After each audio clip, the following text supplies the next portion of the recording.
Comment ne pas s'étonner de l'insuffisance de ces infrastructures tant décriées? Elles ne pourraient jamais suffire à une population estudiantine illégale dans nos universités. Un écart considérable entre les chiffres détenus par le ministère de l'Enseignement supérieur et de la Recherche scientifique et les universités a été constaté. Nous ne pouvons pas tolérer, avec le départ nouveau, que les mêmes pratiques du passé reviennent au galop. Une enquête est d'ailleurs en cours pour situer les responsabilités en vue d'engager les poursuites idoines contre tous ceux qui ont participé à cette fraude massive. D'ordre et déjà, il convient de prendre les dispositions idoines pour remédier à cette situation.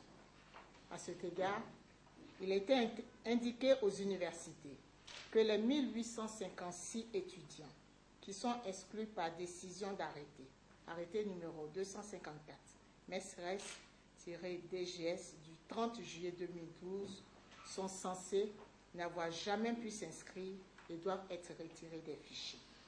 Par ailleurs, les décisions suivantes seront proposées à Monsieur le ministre de l'Enseignement supérieur et de la Recherche scientifique.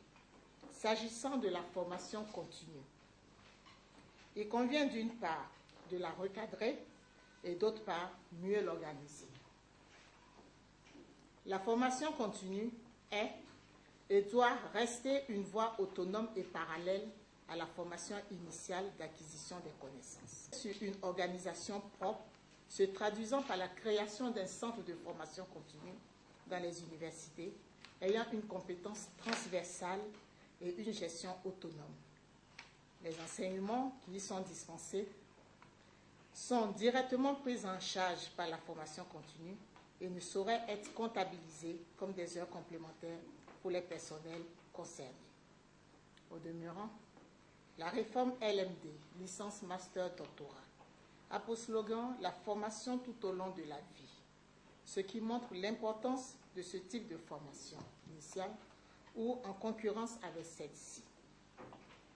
Le problème d'insuffisance des capacités d'accueil des structures pourrait trouver, dans une large mesure, une réponse dans l'utilisation prioritaire de celle-ci pour la formation initiale, à laquelle est réservée essentiellement la subvention d'équilibre versée par l'État. Monsieur le ministre de l'Enseignement supérieur et de la Recherche scientifique a donné des instructions à toutes les directions afin que des dispositions soient prises pour que de tels dysfonctionnements ne se reproduisent plus. Je vous remercie.